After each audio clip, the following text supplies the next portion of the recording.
Hello अस्सलाम वालेकुम दोस्तों। लास्ट लेक्चर के अंदर जो है हम अपना क्रिएट किया था हमने अपना ऐड करवाने का तरीका कैटेगरी को। अब हम जो है वहाँ से डाटा फेच करवाएंगे।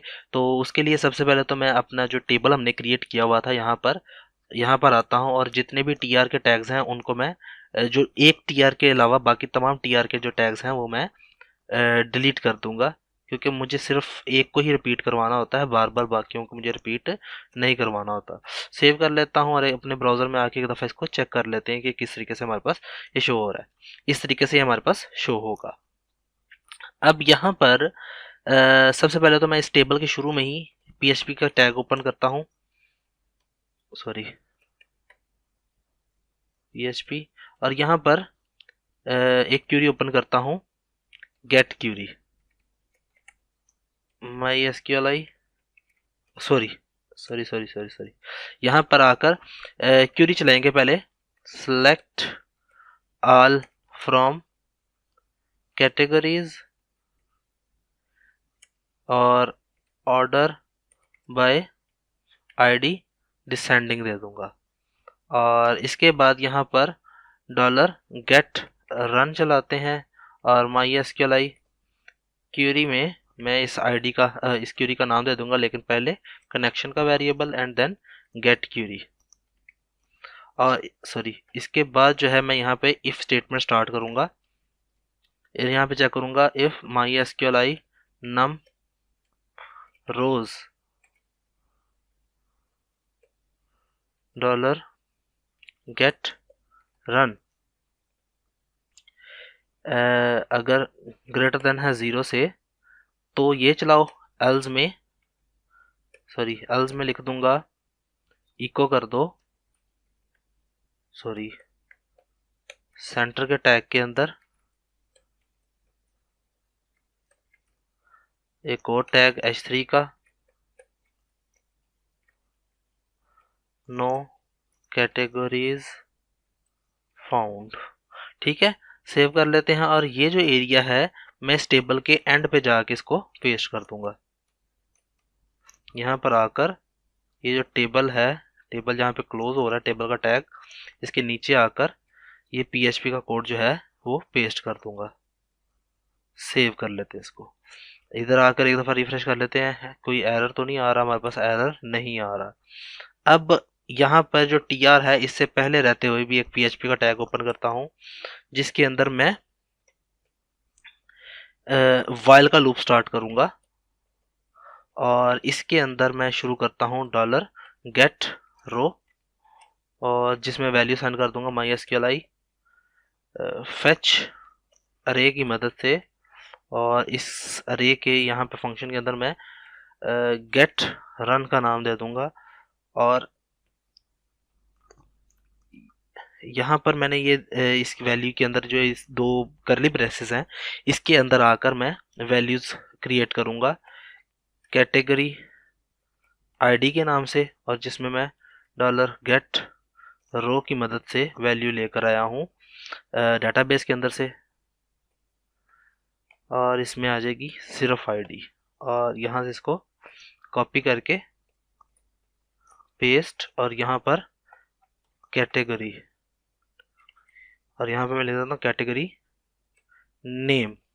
सेव कर लेता हूँ, और ये वाला जो ब्रैकेट है ये यहाँ पे ख़त्म करने की बजाय इस टीडी के बिल्कुल टीआर के नीचे पेस्ट कर दूंगा इसको, यानी कि पीएचपी की मदद से क्लोज कर दूंगा। सेव करके पहले तो यहाँ पे आके चेक कर लेते हैं कि कोई एरर नहीं। अब ये रोज उतनी दफ़ा पेस्ट हो गई है जितनी वैल्यूज हमारे वहाँ पर मौजूद है हमारे डाटाबेस में। अब उनको यहाँ पे लिखने का तरीकाकार है PHP echo dollar category ID, और इसको कॉपी किया, कॉपी करके पेस्ट, और यहाँ पर कैटेगरी नेम लिख के एक दफ़ा इधर यहाँ पे चेक कर लेते हैं तो ये सही आ गया हमारे पास डाटा। लेकिन यहाँ पे कुछ वैल्यूज़ कैपिटल में है, कुछ स्मॉल में है। मुझे सारी वैल्यूज स्मॉल में चाहिए, तो जो कैपिटल लेटर्स की हैं वो यहाँ से भी मैं डिलीट नहीं कर सकता क्योंकि मैंने अभी क्यूरी नहीं चलाई। तो यहाँ से जो कैपिटल में है वो फिलहाल मैं यहाँ से डिलीट कर देता हूँ। यहाँ पे एक है बुक्स की, एक है वीडियोज़, और एक ट्यूटोरियल्स, ये 3 वैल्यूज जो थी वो कैपिटल में थी, इनको फिलहाल मैं डिलीट कर देता हूँ। यस, अब यहाँ पर आके इसको रिफ्रेश करूंगा तो मेरी ये वैल्यूज डिलीट हो चुकी होंगी, लेकिन ये जो बाकी की रह गई हैं वहां पे कितनी मेरे पास हैं वैल्यूज, 3 ही हैं। तो ये जो वैल्यूज हैं इनको मैंने शो कैपिटल में कराना, लेकिन होंगी असल में ये लोअर केस में ही। तो उसके लिए यूसी फर्स्ट की जो फंक्शन है वो यूज करूंगा और यहाँ पर ये कैपिटल में आ जाएंगे। अब यहाँ पर जो है इनका लिंक जो है वो मैं लिख दूंगा सेम पेज का ही, कैटेगरीज का पेज होगा, लेकिन उसके आगे क्वेश्चन, और ये पहले वैल्यू है एडिट की तो इसके आगे एडिट, और यहाँ पर कोड पेस्ट करके आईडी। ठीक है, और इसी तरीके से यही वैल्यू के आगे कैटेगरीज के आगे जो है क्वेश्चन मार्क डाल के डेल की वैल्यू डालूंगा मैं, आईडी सेव। यहाँ पे आगे इसको रिफ्रेश कर लेते हैं एक दफा, तो ये आ गया। अब यहाँ पर कोई अगर इसको डेल को क्लिक करेगा तो यहाँ पर डेल की वैल्यू आ जाएगी, आईडी। ठीक है, एडिट के लिए एडिट की आ जाएगी। सो ये एडिट और डेल है, लेकिन पहले मैं डिलीट की फंक्शनैलिटी ऐड करवा जाता हूँ। तो यहाँ पर इससे सबमिट से पहले ही यहाँ पर आ जाता हूँ और मैं यहाँ पे लिख देता हूँ if is set $get and sorry bracket के अंदर डेल, डेल की आईडी आती है तो यहाँ पे डेल आईडी के वेरिएबल में इसकी वैल्यू स्टोर कर लो। अच्छा जी, ये सेव करके यहाँ पर अब जो है सबसे पहले तो एक क्यूरी चलानी है, del sorry query, del query क्या होगी,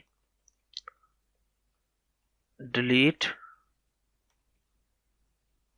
फ्रॉम कैटेगरीज वेयर आईडी बराबर हो $डेल आईडी। यहां पर यह आ जाएगा और इसके नीचे आ जाएगी $del run is equal to MySQLi query, और यहाँ पर आ जाएगा डॉलर कनेक्शन और $डेल क्यूरी। बल्कि इसको यहाँ पे ऐसे लिखने की बजाय मैं लिख देता हूँ वेरिएबल में स्टोर करने की बजाय मैं यहाँ पर इफ फंक्शनैलिटी में डाल देता हूँ कि अगर ये क्यूरी चल जाती है तो डॉलर मैसेज, डेल मैसेज लिख लेता हूँ, मैसेज में स्टोर करवा दो कैटेगरी हैज बीन डिलीटेड, और यहाँ पर ही आता हूँ दोबारा और यहाँ पर एल्स की मदद से $डेल एरर में स्टोर करा देता हूँ value category has not been deleted. Save कर लेता हूँ और ये वैल्यूज कहाँ पे प्रिंट होंगी, मैं यहाँ पर फंक्शनैलिटी अप्लाई करवा देता हूँ, ये जो कोड है ये शो कहाँ पे करवाता हूँ, ये जो मेरा टेबल था इससे बिल्कुल थोड़ा सा ऊपर ही। तो टेबल से ऊपर प्रिंट करवाने के लिए मैं पहले यही वाला कोड कॉपी कर लेता हूँ, कॉपी करके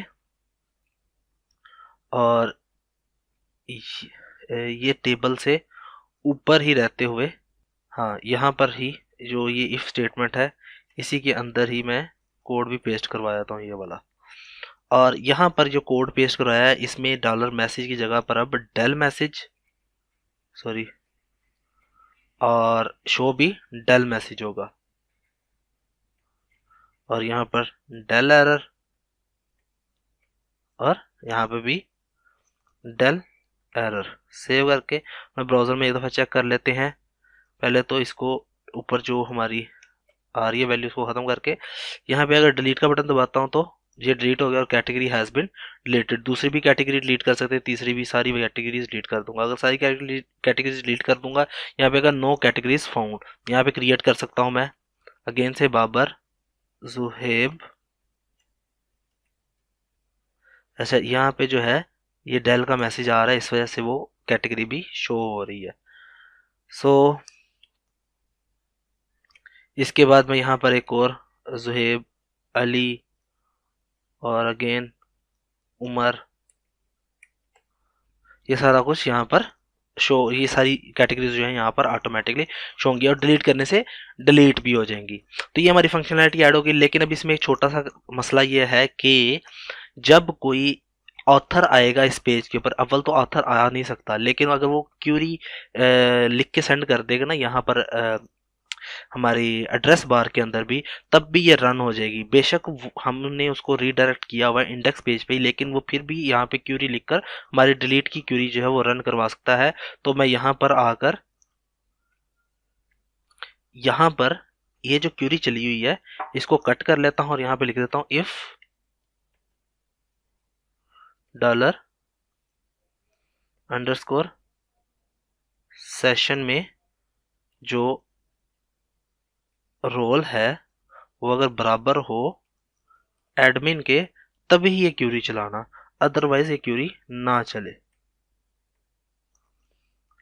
ठीक हो गया। और यहाँ पर ये भी लिख दिया मैंने, और यहाँ पे ये लिख देता हूँ एंड की मदद से कि डॉलर, इस सेट की मदद से इसमें लिख देता हूँ कि डॉलर सेशन में वैल्यू भी होनी चाहिए।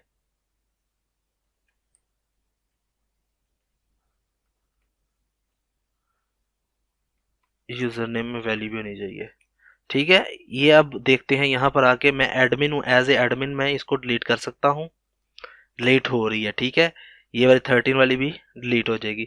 लेकिन अगर यहाँ से इसको डिलीट करके ख़त्म करके मैं अब एज ए लॉगिन होता हूँ ऑथर, तो एज ए अली यहाँ से आता हूँ, आई थिंक अली जो है वो